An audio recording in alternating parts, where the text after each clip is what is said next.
আমি আজকে রাতে আমি কি সব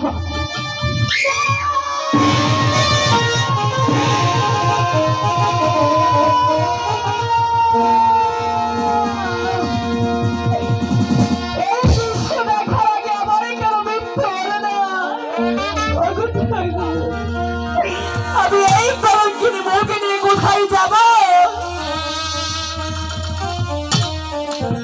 পাড়ার লোকে দেখে যে আমাকে গালি দিবে,